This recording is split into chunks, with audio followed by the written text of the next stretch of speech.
Olá, bom dia e bem-vindos mais uma vez ao RH 4x4. Para quem não esteve connosco na primeira sessão, o meu nome é Rui Neves Ferreira e com a minha colega Sofia Mesquita Guimarães temos o gosto de apresentar e continuar este evento e esta segunda sessão. Vamos, se calhar, primeiro falar do objetivo, lá está, uma vez mais, para quem não esteve connosco, qual foi o objetivo da Nova Advogados com este ciclo de sessões dedicadas aos recursos humanos e à gestão de pessoas numa empresa. É deixarmos um pouco de parte aquilo que todos os dias nos anda a bombardear. Os layoffs, o teletrabalho, os apoios.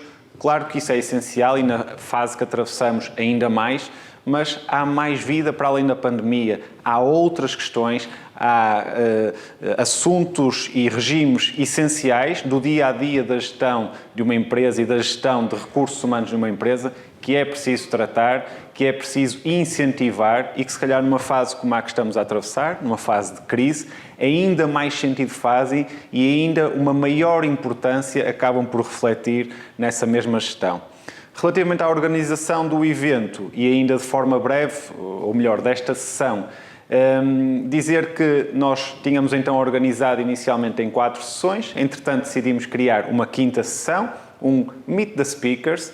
Na prática, em vez de termos a oportunidade, no final desta sessão, de respondermos a algumas questões e interagir com quem está a assistir, vamos criar uma 5ª sessão destinada só a isso, onde vamos abordar todas as questões que nos coloquem, alguns comentários, também fazer algum confronto direto e, nesse sentido, eu sugeria e incentivo a que vão colocando as vossas questões, os vossos comentários no chat do evento, para depois nós conseguirmos fazer então esse trabalho em conjunto. Dizer ainda que o evento é gravado e que o link para a gravação vai ser disponibilizado no final do mesmo para poderem assistir às vezes que pretenderem. Na primeira sessão nós abordámos, se bem se recordam, ou para quem não assistiu, o tema da adaptabilidade e do banco de horas, as suas diferentes perspectivas e possibilidades que os dois regimes podiam permitir a uma organização. Hoje iremos falar sobre códigos de conduta e assédio. E vamos começar pelo código de conduta, na medida em que, na verdade, o tema do assédio acaba por poder, eu se calhar diria dever, estar incluído no próprio código de conduta. E atualmente é a própria legislação laboral que impõe às empresas, que impõe às organizações a elaboração de códigos de conduta. Mas o que é afinal este documento? Antes de mais, nós entendemos que é um documento vivo, é um documento que não serve só para estar arquivado na pasta, na prateleira. Questões que pode ser interessante percebermos. Qual a real consequência que pode advir do desrespeito deste código? Tem um valor equivalente ao regulamento interno? É uma resposta eficaz e razoável a um problema concreto ou enquanto dissuasor? Sim e não. Todas as respostas, todas as perguntas que acabamos de fazer têm respostas de sim e de não. Nós achamos que o código de conduta, mais do que dar resposta a alguma coisa, vai no fundo criar e definir muito do que é o futuro de uma empresa. Julgamos que tudo depende da postura da organização. Uma palavra para começar: confiança. Que nível de confiança é que eu quero ter na minha empresa? E eu não falo só da confiança em determinado colaborador ou em determinado procedimento. Eu falo da sensação de confiança como equipa, como grupo, como organização. Que nível é que eu quero atingir? É isto que é muito importante nós refletirmos quando estamos a gerir uma empresa ou a gerir as pessoas que fazem parte de uma empresa. Que nível de confiança é que eu preciso e quero atingir? Vamos tentar perceber um pouco como podemos chegar a algumas respostas, a alguns caminhos para estas questões. Primeiro, quando falamos do código de conduta, a sua importância e a importância da sua implementação começa muito antes de termos o documento. O desenvolvimento, entendemos, deve ser efetuado junto dos próprios colaboradores, junto dos próprios visados, junto das próprias pessoas que, no fundo, vão ser afetadas, positiva ou negativamente, por ele. E em determinadas situações, claro que se compreende, essa articulação, a envolver tanta gente, pode ser complicado, pode ser difícil, pode mesmo não ser imediatamente execuível. Mas vamos pelo menos fazê-lo a um nível de middle management, ou seja, vamos tentar abarcar o maior número de pessoas logo no desenvolvimento desse projeto.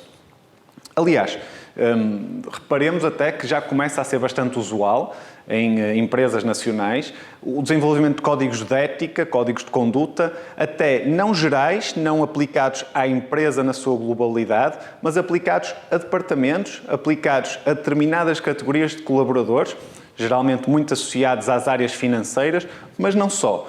Ou seja, torna no fundo o procedimento de implementação e de envolvimento com os colaboradores, quando o repercutimos apenas num departamento, mais simples ou pelo menos mais célere. Como sempre, a vinculação, o vínculo da direção, da gestão de topo é essencial. Nada se faz, e nós se entendermos uma empresa como uma família, nada se faz sem que o pai, sem que a mãe, sem que a direção ou a gestão de topo não esteja vinculada, não esteja a aceitar e a incentivar. Eu neste ponto do vínculo e compromisso da gestão até diria mais, até fazendo aqui um pouco o paralelismo com a figura de pai, com a figura de mãe. Eu também sinto isso em casa, com as minhas 3 filhas meninas, que é o exemplo. Ou seja, enquanto o exemplo não vier de cima, enquanto o exemplo não nos for mostrado a nós numa espécie de triângulo invertido, na verdade nós não podemos esperar que o comportamento, que o reflexo, que a resposta seja de facto apta àquilo que nós pretendemos ou àquilo que nós idealizamos. Por isso, eu diria que temos de deixar de parte aquela ideia de que o código de conduta é, no primeiro ponto, o procurarmos a minuta PDF em qualquer motor de busca ou em qualquer colega ou amigo e alterar ali as palavras certas para a nossa empresa. Não. É um projeto, é uma iniciativa que deve ser desenvolvida com as pessoas à qual é destinada e que deve começar da própria gestão de topo da empresa.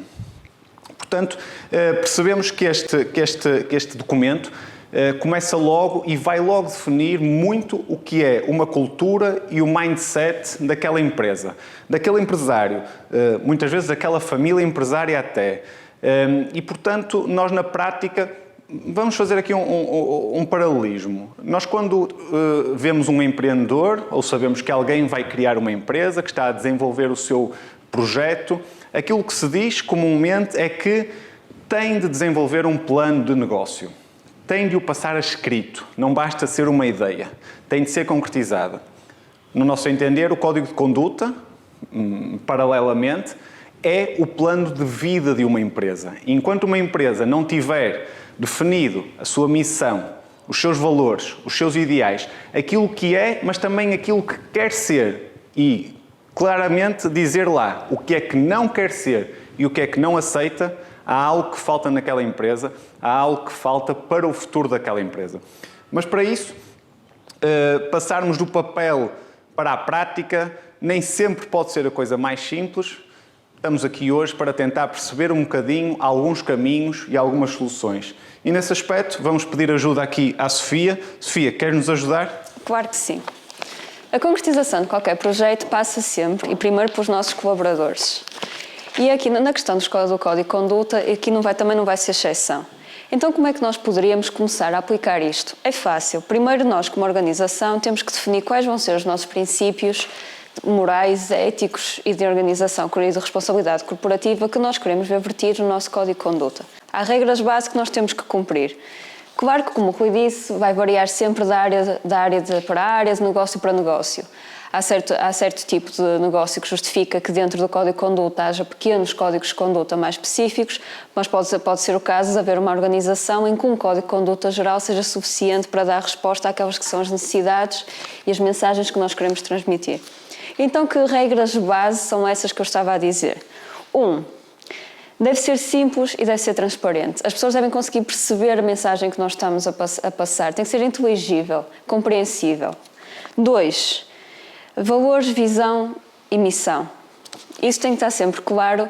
Nós, quando estamos no nosso código de conduta, as pessoas têm que perceber o que é que a empresa é, o que é que a empresa trata e, como o Rui dizia, o que é que não trata e o que é que não quer. A delimitação tem que estar feita pela positiva, pela negativa e, mais importante, se calhar, tem que estar feita também a pensar no futuro.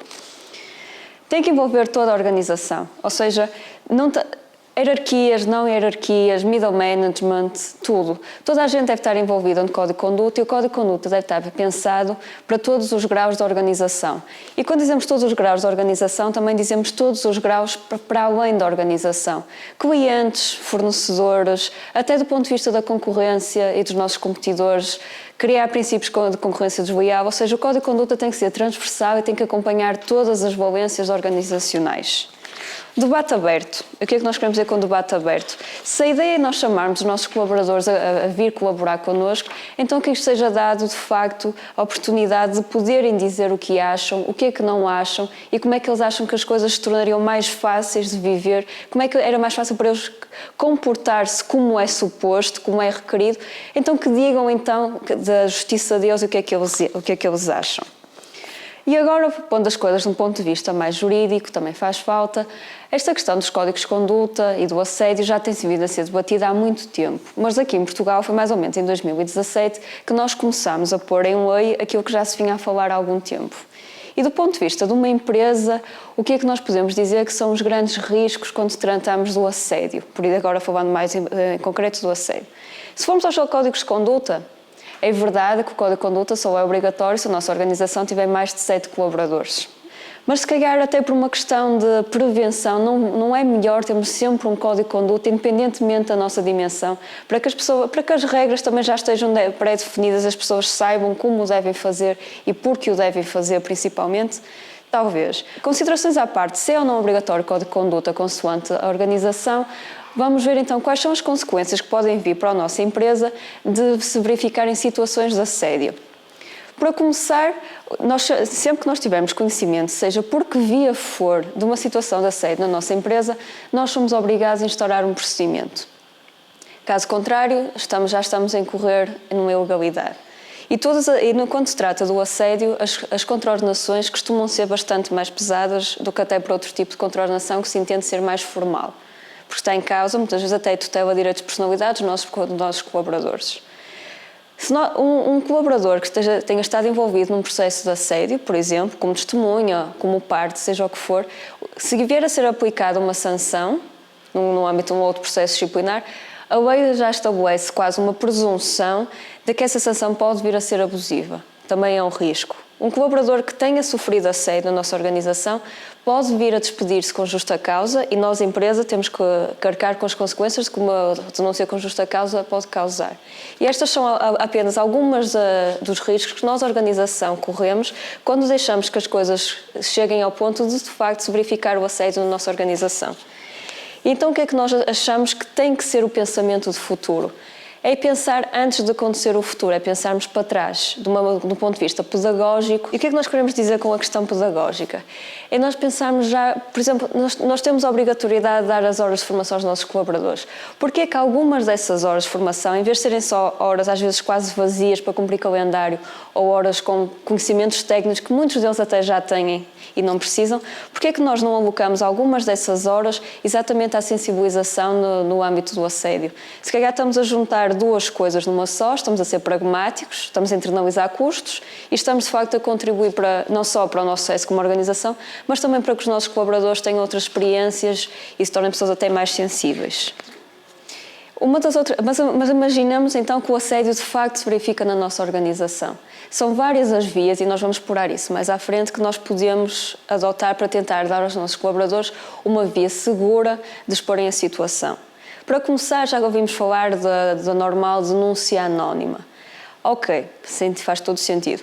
Mas será que faz assim tanto sentido se eu estiver a sofrer assédio da parte de um superior ou até da parte dos próprios serviços onde eu tenho que apresentar a reclamação? Não se tornará uma espécie de vazio de ação? Se calhar aí nós temos que começar a pensar de maneiras de facto que tutelem os colaboradores e que sejam vias efetivas de eles poderem apresentar a denúncia. E agora, como o Rui já referiu noutra ação, nós estamos numa época em que nós estamos a começar a pensar mais no direito laboral e no direito do trabalho, não tanto como o cumprimento estrito da lei, mas também de um ponto de vista mais abrangente de compliance, ou seja, queremos que a nossa empresa seja legal, mas queremos que todo o nosso ambiente de trabalho seja um ambiente sadio. E aqui no assédio nós pensamos do ponto de vista da sensibilização e da prevenção, é um dos requisitos que vai ajudar a que isso aconteça. Mas agora, se calhar, para percebermos quando é que nós estamos de facto perante uma situação de assédio e quando é que nós estamos perante uma situação de assédio, também é importante saber fazer essa distinção. Talvez o Rui nos possa ajudar aqui com os conceitos e elucidar acerca deles. Rui? Sofia, obrigado. Eu gostava, às vezes, para definir o assédio, é complicado. Nós todos achamos que sabemos bem o que é o assédio. O nosso primeiro pensamento vai sempre para o assédio sexual, depois, se calhar, num segundo momento, para o assédio moral. Mas Tomás Gonzalez, um autor, quando define o assédio, define mobbing, neste caso, diz-nos que é uma espécie de vento frio que penetra por debaixo da porta sem avisar e esfria todo o ambiente da habitação. Ou seja, isto na prática, e é uma definição muito curiosa, que mais do que repercutirmos o que é o assédio, no sentido de que comportamento, que atitude ou falta dele é que constitui assédio, é qual a consequência do assédio. E a verdade é que o assédio acaba por esfriar todo o ambiente, neste caso não da habitação, mas de uma empresa. A tal pax laboral, o tal ambiente laboral positivo, quando há uma pessoa vítima de assédio, acaba por não conseguir existir. E atualmente a cultura empresarial vive e respira um lifestyle de empresa que não se pode coadunar com fenómenos de acoso, com fenómenos de assédio. Nós já não aceitamos isto. Fora da estrutura empresarial, fora de uma estrutura de organização, todos nós vemos os movimentos mais ligados a esta situação ou àquela, nacionais e internacionais, pela defesa das vítimas de vários tipos de violência, mas também de assédio, de discriminação, de género e de outras formas de discriminação. Portanto, há um lifestyle, há uma cultura generalizada na sociedade que já não aceita, que já não consegue viver, contrariamente ao que acontecia há alguns tempos atrás, com estes fenómenos e com estas situações. Porque, sejamos sinceros, nós não precisamos propriamente ser uns workaholics para, no fundo, passarmos grande parte das nossas vidas naquela empresa ou no nosso trabalho. Isso acontece, pura e simplesmente, com as 40 horas semanais. 40 horas semanais é muito mais do que as horas que nós estamos em casa sem ser na fase do dormir. Portanto, o trabalho, tendencialmente, tem de vir a ser uma fonte sadia, saudável, de desenvolvimento pessoal para o ser humano, para a pessoa, não obstante a desigualdade óbvia que, no fundo, nós acabamos por ter na relação laboral. Claro que nós temos um patrão, claro que nós temos um empregado, mas toda essa relação tem de ser e deve ser saudável para ambos os lados. Não precisa necessariamente de ressaltar daí um fator de stress para o ser humano. Deve ser percepcionado como aquilo que é: hierarquia, regras, limites. O mobbing é uma expressão inglesa. Eu costumo dar este exemplo para ser mais fácil compreendermos. Quando nós falamos de bullying, é uma expressão que estamos muito mais adaptados e habituados, infelizmente, mas no fundo é quando temos um conjunto de pessoas ou uma pessoa que ataca verbal, física, psicológica, emocionalmente uma outra pessoa, geralmente considerada mais frágil, em contexto escolar ou em contexto de juventude, maioritariamente. O mobbing, no fundo, é essa réplica em contexto laboral. E o mobbing, diga-se ainda, que pode acontecer não só entre colegas, não só entre superiores, mas também com pessoas externas à organização. Mas antes de irmos lá, vamos perceber que há 4 grandes tipos de mobbing, grandes chaves aqui para definirmos o mobbing. A primeira, a destruição propositada das condições de trabalho. Eu não ter condições físicas de trabalho ou não ter condições para trabalhar no sentido de desenvolver o meu trabalho. Depois também o isolamento e a recusa de comunicação, ou seja, isolar alguém, não lhe permitir que comunique ou não comunicarmos com ele. Também atentados contra a dignidade, e aqui a dignidade nas suas variadas vertentes e humanas.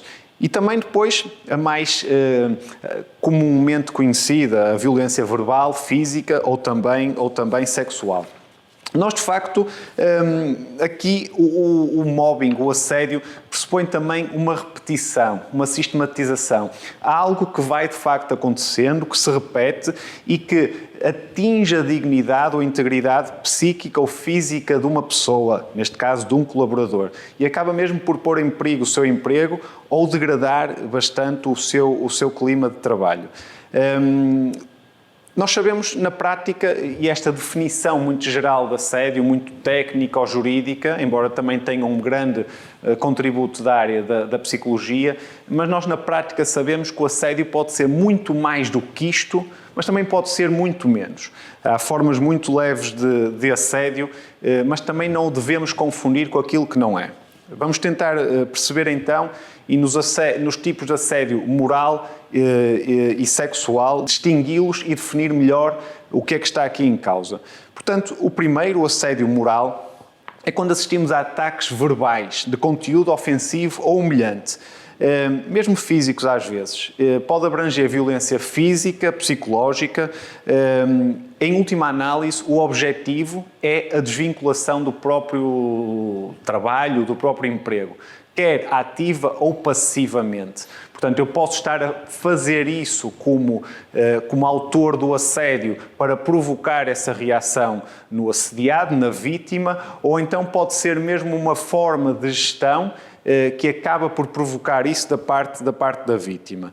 O segundo, portanto, o assédio sexual, aqui está mais reconhecido, e é quando os comportamentos indesejados, de natureza verbal ou de natureza física, revestem um caráter sexual. Convites de teor sexual, envio de mensagens inapropriadas, tentativa de um contacto físico constrangedor, chantagem para a obtenção de emprego ou progressão na carreira, gestos obscenos, etc. Ou seja, no fundo é tudo aquilo que nós, com maior facilidade, conseguimos associar a um cariz sexual que não é apropriado para o cariz laboral onde nos encontramos. Também perceber uma realidade.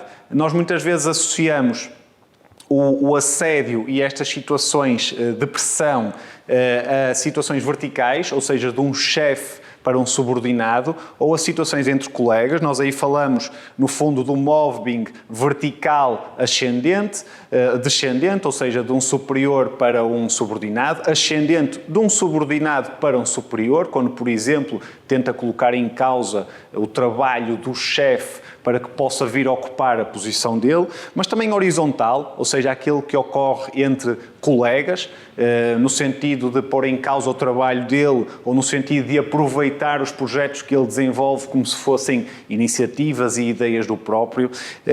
Também temos formas de assédio combinadas ou mistas, ou seja, que acabam por misturar estas várias situações que vamos falando, mas também, e isto é curioso e muitas vezes não é referido ou refletido, o assédio pode vir de fora da empresa, pode vir de clientes, pode vir de fornecedores, como também pode ir para fora da empresa. Portanto, esta é uma realidade circular que não fica limitada ao nosso gabinete, à nossa sala, mas pode ir para fora da empresa ou vir de fora da empresa.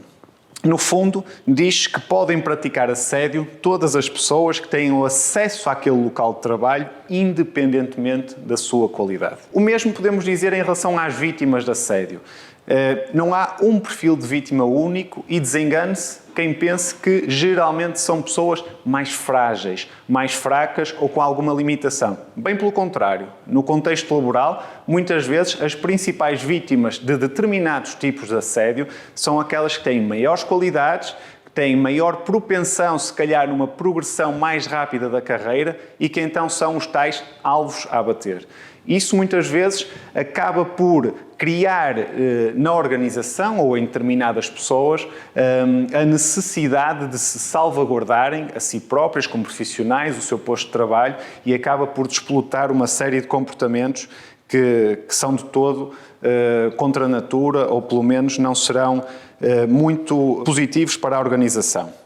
São várias as condutas às quais devemos estar atentos, não é aqui o local para estarmos a definir exatamente o que é e como é que pode ser, até porque já percebemos há uma multiplicidade de conceitos, mas podemos abordar algumas. Ocultar sistematicamente informações necessárias ao desempenho das funções de terceiros. Dar instruções de trabalho confusas e imprecisas quando isso não é necessário, quando podíamos dar instruções de trabalho mais claras e mais precisas. Pedir reiteradamente trabalhos urgentes em que não há essa urgência. Desvalorizar sistematicamente o trabalho de colegas ou ridicularizar mesmo determinados comportamentos ou determinados trabalhos. Estabelecer sistematicamente metas e objetivos não exigentes, não difíceis, mas que nós sabemos de antemão que são impossíveis de atingir. Atribuir sistematicamente funções estranhas ou desadequadas à categoria profissional. Falta de ocupação efetiva, por exemplo. Apropriarmos-nos de ideias ou propostas que é de um colega, que é de um subordinado, e dizer que foram nossas, e dizer que fui eu que fiz ou que tive essa ideia. Portanto, destas condutas facilmente concluímos que são várias as motivações subjacentes, mais do que aquela mais tipicamente, mais comumente reconhecida por todos, que é associada ao cariz sexual e muitas vezes a uma forma de interação mais direta. Portanto, há muito que é assédio e há muito que não é assédio também. Muitas vezes este mobbing, este assédio moral, é utilizado até pelas chefias, pela administração, pela gestão, como técnica de gestão. Aquela pressão eterna, aquele pedir sempre mais, aquela situação em que nós, no fundo, acreditamos, como administrador, como gestor, que certas atitudes mais duras, o tal exercício do chicote, vai acabar por incitar o colaborador a atingir níveis que, de outra forma, mais serena, mais tranquila, mais inclusiva, não iria lá. Eu quero acreditar que este é um princípio e uma forma de gerir pessoas e de gerir organizações que está ultrapassado, que ficou lá atrás, mas a verdade é que ainda é uma realidade que acaba por ser perversa, mas que continua a existir em determinadas organizações. Por outro lado, também sabemos que muitas vezes o assédio é utilizado pela gestão como forma de importunar de tal forma o trabalhador para que este possa, de facto, sair da empresa, despedir-se. Esse também é um caminho, muitas vezes, e uma motivação que acabamos por encontrar. Seja como for, qualquer motivação será sempre gratuita e perversa, ou seja, o assédio, por princípio, não pode ser aceite, não pode ser alimentado. Bem pelo contrário. Daí que a Sofia tenha aí bem referido que há várias maneiras de o implementar e de o reforçar, com perspectivas inclusivas, na formação, por exemplo, e uma sugestão. O assédio, e há pouco estávamos a falar do Código de Conduta, onde porventura a postura da empresa em relação ao assédio deve vir refletida, e uma questão que se pode colocar, que é, nós quando publicamos as normas relativas ao assédio na nossa empresa, a dedicação, a inclusão, o esforço que tivemos naquela publicação, naquela definição, foi tão grande como fazemos com outros temas, como fazemos com temas como a sustentabilidade ou como o ambiente, ou como a necessidade de adotarmos certas práticas na empresa. Quanto é que o Departamento de Recursos Humanos ou de Gestão Ambiental da empresa já investiu de tempo, de dinheiro, de recursos na divulgação de práticas de sustentabilidade versus práticas contra o assédio ou o que é que não se pode fazer? É uma questão que fica no ar e que, de facto, nos permite logo perceber a importância que damos a este tipo de situações em contraposição com outras. Há, ainda assim, certas realidades que são paralelas ou similares ou próximas do assédio, mas que na verdade não são. Situações do exercício e abuso do poder diretivo, por exemplo, ordens ilegais, conflitos laborais, Contrariamente ao assédio, que normalmente é dissimulado, acontecem abertamente. Situações de burnout, por exemplo, do próprio colaborador, podem estar relacionadas com condições do trabalho, mas não exatamente com uma perspectiva e atitude de assédio e persecutória. Por exemplo, uma situação que até várias vezes é confundida, misturada com o assédio, é a questão do stress profissional. E aí porque as consequências acabam por ser comuns. Na realidade, a pressão ou sobrecarga do trabalho podem acabar por desencadear no indivíduo diversas consequências que, neste caso, podem ser comuns ao assédio, traumas psicológicos, físicos ou psicossomáticos, similares ao assédio, mas na prática a sua origem é outra, muitas vezes até relacionada com o próprio trabalhador e a sua circunstância e condição pessoal. Todavia, temos sempre de perceber que aqui, nestas situações de burnout, de stress profissional, de ordens ilegais, nós não estamos a falar de uma situação inicial com intenção de molestar aquele trabalhador, mas sim outras condições externas ou internas que acabam por provocar aquela situação. Seja como for, fica claro, na empresa, em qualquer empresa, pequena ou grande, assédio, situações de assédio, seja qual for o tipo e seja qual for a forma, vão criar um mau ambiente laboral, uma desconfiança, uma falta de motivação e atenção, uma queda de produtividade abrupta, desistências e outros. A Sofia até nos vai ajudar agora sobre algumas perspectivas para nós abordarmos este fenómeno. No fundo, como é que nós podemos tentar contornar, prever, acautelar estes fenómenos, porque como vimos, e nós sabemos isso, primeiro não controlamos toda a extensão, o nosso braço de gestão acaba por não conseguir chegar a todos os pontos da empresa, mas sobretudo a multiplicidade de situações que podem surgir, e num mundo que vivemos cada vez mais isso vai acontecer, exige uma abordagem mais proativa, mais dinâmica, mais de intervenção prévia e não esperarmos pelo resultado e estarmos prontos para reagir.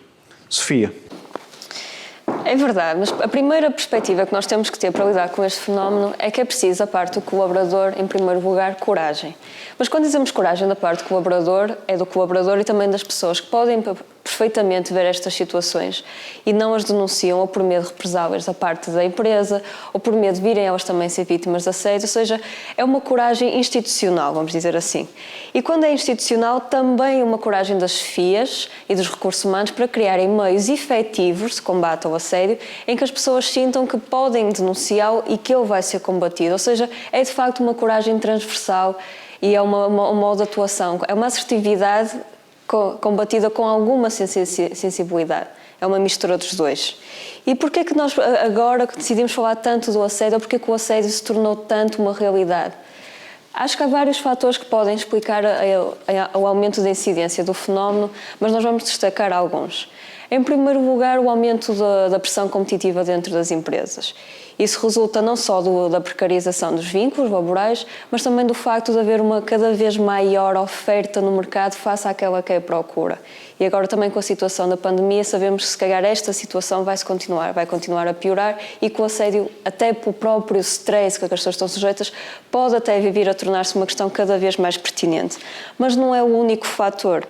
Há outros fatores que podemos falar, como a intensificação dos ritmos de trabalho, e nós já falamos um bocado sobre isso na outra sessão, como às vezes nós temos que cumprir em X horas fixas, ou que até poderemos cumprir em menos ou em mais num dia em que somos mais produtivos. E a intensificação do ritmo de trabalho também contribui para um stress laboral que pode desencadear em assédio. Mas já em 2005 a Comissão Europeia fez um estudo em que dizia que 1 em cada 20 trabalhadores, isto num universo de cerca de 30 mil trabalhadores, dizia que nos últimos 12 meses já tinha sofrido algum ato de assédio. E quando dizemos um ato de assédio, é um ato de assédio mesmo, daqueles que o Rui estava a explicar, e não só um ato de stress ou de maior sobrecarga no trabalho. Estamos a falar de pessoas que foram verdadeiramente acossadas, importunadas, incomodadas no seu local de trabalho. Mas há um outro fator, e acho que, pelo menos na nossa perspectiva, é o fator que se calhar tem contribuído ainda mais para este tipo de fenómenos, que é o facto de, hoje em dia, a direção das empresas e até os serviços de recursos humanos estão um bocado anonimizados. ocultos, estão um bocadinho perdidos, alguns às vezes no seio da própria organização, as tarefas estão muito bem divididas, não é? Os recursos humanos fazem o processamento salarial, fazem o recrutamento, as FIAs fazem a direção, ou seja, nós também, às vezes, ou não sabemos a quem nos dirigir, ou não temos a vontade, ou não temos a liberdade de saber que o podemos fazer.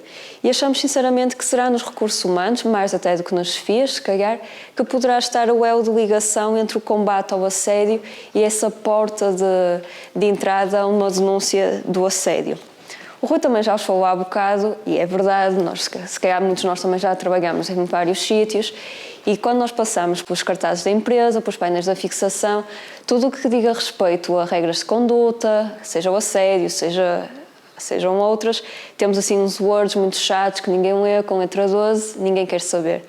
Mas se for preciso, passamos para o cartaz do lado e já temos em letras garrafais coisas inova, se já te sentiste feliz hoje e temos o póster do gatinho e coisas que tens. Tudo bem, acho que é importante motivarmos os nossos colaboradores, mas eu acho que a verdadeira inovação seria, de facto, começarmos a dar importância ao que é mais importante. Não que não seja tudo importante, mas então, se o assédio é uma realidade, se o assédio até pelos legisladores já tem vindo a ser entendida como uma realidade e como uma preocupação, então nós nas empresas temos que começar a olhar para o assédio não como um cumprimento de uma obrigação legal, com o Código de Conduta ou o que for, mas de facto como uma preocupação e nós não vamos criar o work-life balance, não vamos criar espaços bonitos de empresa, culturas de empresa, se as pessoas sentirem que têm que inovar, mas ao mesmo tempo têm que inovar, mas não têm que o fazer confortavelmente. Ninguém inova se não estiver confortável para o fazer. E o conforto passa por muitas coisas. Ou seja, e para nós, e acho que para toda a gente, e as empresas hoje têm uma consciência muito diferente do que se tinha há uns anos, a segurança, o conforto e a coragem é pedra de toque. E, portanto, se nós não estamos bem no trabalho e se nós somos uma pessoa diferente no trabalho daquela que somos em casa, é porque uma dessas pessoas está a mentir em relação à outra. E como tal, alguma coisa tem que ser feita. Nós como empresa, nós como colaboradores, nós como pessoa do lado que também vê essas situações e se calhar nada faz ou finge que não é com ela. Por isso acho que é também uma questão de mentalidade e a empresa tem a obrigação de dar o exemplo. Por exemplo, festejamos o Dia da Mulher, festejamos o Dia do Homem, festejamos o Dia da Criança. Há uma divisão de tarefas nas copas, na empresa. Todos são chamados a participar das tarefas da mesma forma. Não vamos andar a perpetuar nas empresas aquilo que nós andamos a tentar combater cá fora. E muitas vezes o que nós assistimos é que as empresas continuam com certos papéis fixos que nós cá fora dizemos que não, mas acabamos por levar para dentro, como temos em casa. Ou seja, temos que pensar, de facto, outside the box, mas não é só na maneira como trabalhamos, é na maneira como vivemos o ambiente de trabalho. Mas acho que agora está na altura do Rui concluir e o Rui ainda tem algumas coisas para nos dizer. Rui? Obrigado, Sofia. Aqui, ideias para acrescentar. Eu confesso que este é um tema que eu acho que nós podíamos estar as 4 sessões a falar sobre ele. O Código de Conduta é... eu entendo assim, o código de vida da empresa. E voltamos então ao Código de Conduta, acho que isso ficou claro. O assédio é, se calhar, uma das faces mais visíveis da conduta e da filosofia e valores de uma empresa. Nós não podemos aceitar esse tipo de situações na nossa empresa. Não podemos e não queremos. E está aqui o que é que nós vamos fazer e dizer sobre isso. Portanto, mas esse documento, o Código de Conduta, e para tentarmos fazer aqui o embrulho final, pode ser uma de 2 coisas. A decisão é da própria empresa. Pode ser o simples cumprimento de uma obrigação legal. Ela está prevista no Código, com os artigos, lá direitinho, que uma eventual inspeção vai querer validar. Ou então pode ser mais. Pode ser passar para o papel aquilo que são os valores mais intrínsecos da nossa organização. Aquelas pessoas, o que é que elas merecem e o que é que nós queremos para elas.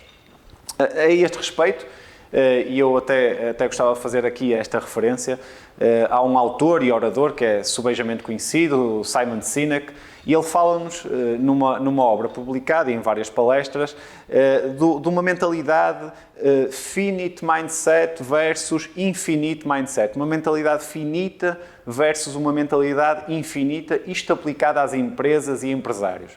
E no fundo, e muito rapidamente, uma mentalidade finita é aquele empresário que não está a projetar a empresa para o futuro, está a projetar a empresa para o agora. Está preocupado com o lucro, com o amanhã, com aquela conta que tem de pagar. E a mentalidade infinita seria aquele empresário que certamente está preocupado com o lucro, certamente está preocupado com o amanhã e com a conta que tem de pagar, mas está a planear, a pensar e a projetar a empresa para o futuro. Qual futuro? O futuro em que ele próprio não estará lá. Sim, porque a verdade é que nós todos temos um período de vida que a empresa nos pode ultrapassar. E quando nós pensamos, mas sobretudo encarnamos este princípio e esta filosofia, isto de facto vai-se refletir na importância que nós damos a tudo isto, à missão, ao valor, à filosofia, à cultura daquela empresa. Eu diria, e nesta fase, que o código de conduta é a estrutura de crescimento que eu quero para a minha empresa. É ali que eu tenho o meu tal plano de vida. E esse código de conduta, o desenvolvimento dele, corrigir, o adaptar, o crescer do código de conduta, vai envolver toda a gente. Vai envolver recursos humanos, gestão de topo, colaboradores. Portanto, é um projeto de vida para toda a empresa. Vamos concluir, mas eu gostava, antes de mais, de fazer aqui, no fundo, um resumo. Nós fomos falando de alguns princípios como cultura, como segurança, como confiança, e é isso que está aqui em causa. O emprego que temos eu já o referi, a Sofia já o referiu, e temos de o admitir, apesar de todos os esforços que possamos ter, que a empresa nos possa proporcionar para balancear, para conciliar o work-life balance, o nosso emprego é a nossa segunda, às vezes até primeira casa. E para isso, para além do contributo que todas as pessoas que fazem a gestão das pessoas diariamente dão, é essencial que nós deixemos de ver o Código de Trabalho e as leis do trabalho como amarras, como correntes, e passamos a encarar os mesmos como ferramentas que, naturalmente, têm de ser adaptadas às empresas e às necessidades específicas. Ferramentas como o Código de Conduta podem não só ser o tal reflexo da cultura organizacional que queremos, mas pode ser a rampa de lançamento para a ideia infinita do Simon Sinek, o mesmo Simon Sinek que nos diz que a team is not a group of people who work together, but it's a group of people who trust each other. É essa confiança, como disse e bem a Sofia, que é a pedra de toque, nós acreditamos, que vai de facto determinar muito daquilo que será o futuro desta empresa. No fundo, é nós termos aquele colaborador que é capaz de dizer: eu aqui na empresa sinto-me bem, identifico-me com os valores e princípios que norteiam esta organização e por isso esta é também a minha casa. Eu aqui também posso ser eu próprio e isto vai ser um win-win para toda a gente. Até para refletirmos e como questão final. Quando muito se fala em work-life balance, quando muito se fala em autenticidade, soft skills, eu mais do que currículos, eu hoje quero aquela pessoa que pelas suas capacidades humanas, para além das profissionais, eu sei e acredito que me vai ajudar a levar ou a chegar a outro patamar. Mas como líderes, nós queremos pessoas autênticas porque queremos tirar tudo delas. Ok, mas o ambiente que elas vivem na empresa é seguro para elas? Elas sentem essa confiança para que possam ser na empresa aquilo que são em casa? É importante pensarmos nisto e é importante pensarmos que onde é que nós podemos começar no papel a dar essa sensação de conforto e de segurança às pessoas, aos nossos colaboradores. Pelo Código de Conduta, claro, à medida e genuíno e sobretudo implementado, reforçado. É muito importante para nós começarmos a alterar este mindset e conseguirmos aproveitar, no bom sentido, as pessoas, os colaboradores que estão ali para dar o seu melhor.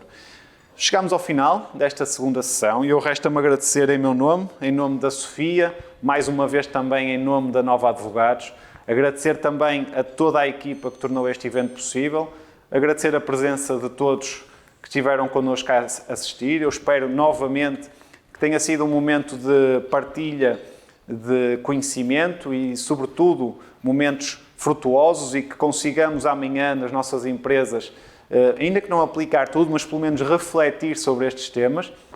Eu gostava de aproveitar para recordar que já daqui a uma semana teremos nova sessão, dessa vez uma sessão dedicada aos subsídios e comissões de serviço. não tanto do ponto de vista mais técnico, mas sim numa abordagem mais de soluções e de ideias para o futuro. O resto de uma excelente semana para todos. Muito obrigado.